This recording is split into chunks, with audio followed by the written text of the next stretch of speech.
Afternoon all. I'm here with Mo right now, and we're just going to discuss the cost of living crisis and how life is like in London at its present time for people working, people from various different backgrounds. We're going to get various different individuals and just have people have their thoughts and feelings and how the state of the economy is and how they believe the finances are being affected by the day-to-day livings and whatnot. So Mo, just tell people a bit about yourself. How old are you? Where are you currently based?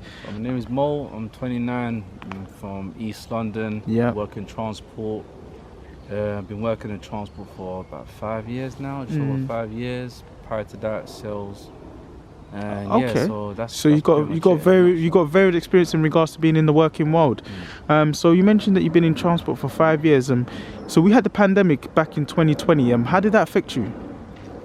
It didn't really affect me, to be fair, because of the job I do, I don't really have the luxury of being able to work from home. So you were a key worker during that situation? Yeah, I was a key worker. So I was a station. At that time, I was an operations supervisor on the Elizabeth line. So I was still conducting my usual duties, making sure that stations open, close, and just like all the security compliance and just like station running was.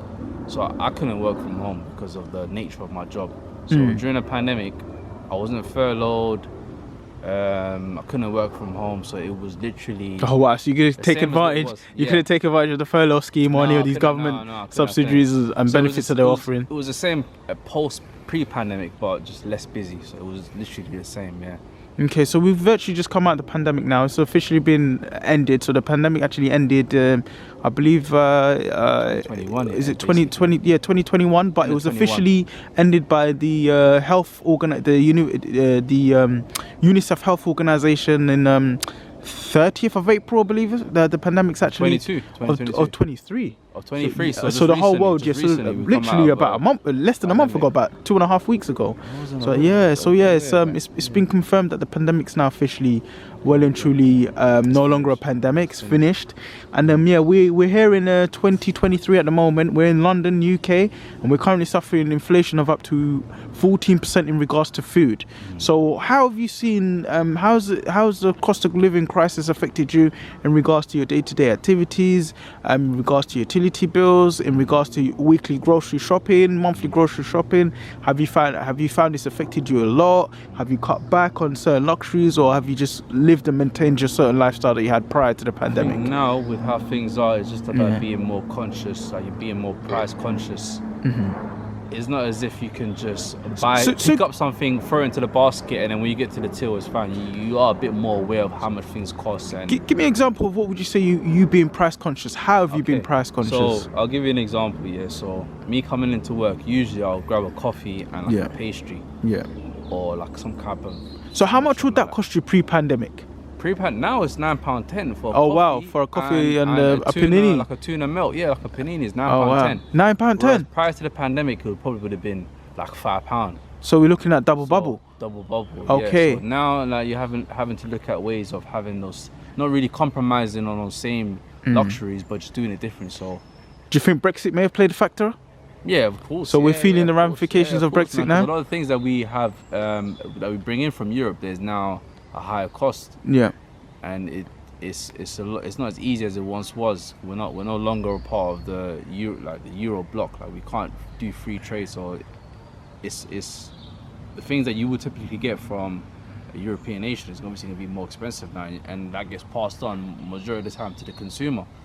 So yeah, of course, yeah. So now it's just about being a bit more conscious of how much things cost and shopping around and doing shopping at different places. For example, you might get certain things from Tesco, other things from Morrison's, other things from local markets, to try to spread that cost and try to make it.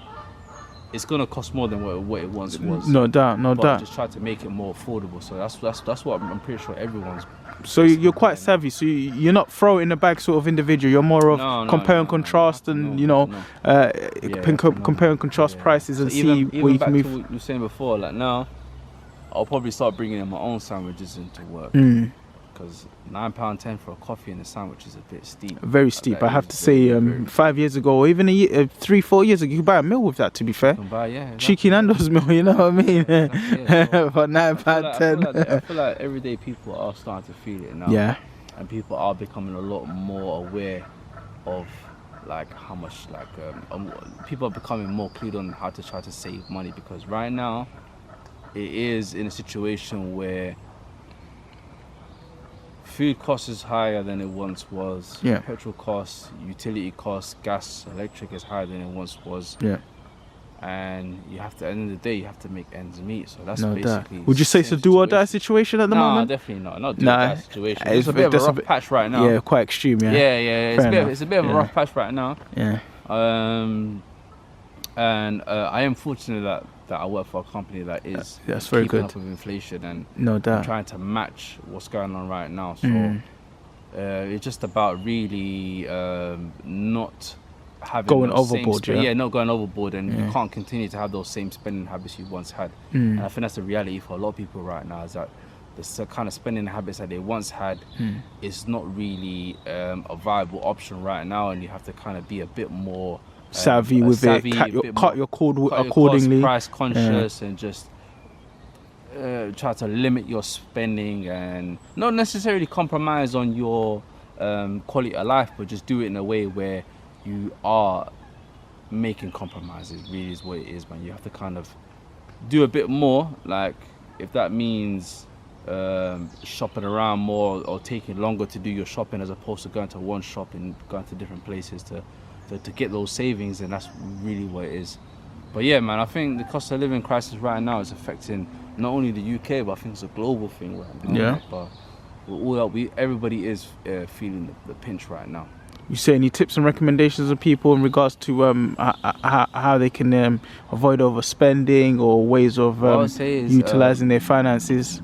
A lot of companies now, like the company that you work for, they do offer like some type of employee portal or employee discount thing where you can get 10% off Sainsbury's, and you can buy vouchers with 10% off, meaning you would spend, you buy a £50 voucher for £45. So you buy a voucher for the value of £50, but you're spending £45. Oh wow, do things like that, and just maybe doing an audit on your monthly outgoings and seeing how much you are spending and what your outgoings are, and seeing where you could try to make cuts or things that you might be paying for that you don't necessarily need. You can just cut out a direct debit that's coming out of your account unnecessarily. So I think those are the kind of things that people need to do. It's just rejig their finances, look into monthly subscriptions, gym memberships are not being used, council. Okay. Yeah, exactly. Yeah, Netflix, if you don't really use Netflix or Amazon Prime, whatever. You say no more Netflix and chill, lads. Exactly. No, the bay's not gonna be happy. No, but obviously there's password sharing and things like that. But just audit your finances and try to see where money can be saved. So I think that's probably the best thing to do, really. Okay, Mo. Okay. So we've just had Mo here. He's just given us a breakdown in regards to the cost of living crisis and prior to pandemic and post pandemic, and what his thoughts and feelings were, and just how London is at the moment. And how have you found London as an individual born and bred in London? If you were to recommend 3 things people need to know before moving to London, what would they be? It's expensive. Yeah, so expensive. Yeah, it's a very expensive city. It's a very hospitable city as well. No doubt. You got London, you got all parts of the globe here. I would say another thing is that you have to kind of keep with the pace as well, man, because it is quite a fast place to be living. So the pace is quite quick. And it's a diverse place as well, diverse city. You can pretty much find everything in London. Would you recommend it to a friend that doesn't live in London? That's planning on moving to London. Yeah. As a visit, to live. I mean, work-life balance isn't that? No. I mean, like it's probably better not living in London, to be fair. It's good to work in London. It's good to work in London. So you thinking of raising kids here? Would you raise kids here in London? Me? I don't think so. No. I think I'd rather raise my children in some of the surrounding counties. Yeah, home counties, and then travel in. And travel into London. Okay, is there a reason for that? Growing up in London, like living in London my entire life, I mean, it has changed quite a bit, and I feel as if you could have a better upbringing. On the home counties, so you're not really getting a bang for your buck. Not home counties, but just elsewhere. London does have a lot to offer. There are a lot of benefits in living in London. Everything's so accessible in London. But right now, I don't think there's a lot of problems in London, really. Now. Social issues, aren't there? There's a lot of issues in London right now that I can't really see getting any could get better, but I think it gets worse with time and then gets better eventually. it gets better eventually. Once the situation becomes more proactive. But at the moment, it is bad. But I think that's probably the best thing to do is live outside of London, but Yeah. travel into London to work. So at least you're kind of seeing the benefits of some of the financial potentials in London, but also having a slower pace of life. 'Cause London, you have to grow up Very you have to fast. grow up fast. Yeah, you do, and you have to know how it works, and you have to be able to. Yeah, you have to be aware, man. You have to be very aware. Like, Yeah, I totally agree. Because London's not one of those cities whereby you can walk around blindfolded or not being accountable. So yeah. So I wouldn't recommend living in London. To be fair, I wouldn't really recommend it. It's a good place to visit during the summer and there's things to do, but to live in every single day is not a place I'd recommend. No. Definitely. Okay. All right then. All right. So we just had Mo here. He's just giving us an overview in regards to London, cost of living, and just generally the upbringing of being in London, as well as future obligations and future experiences in regards to raising family. And yeah, you've just had Mo. Is there? Where would you recommend the people find you?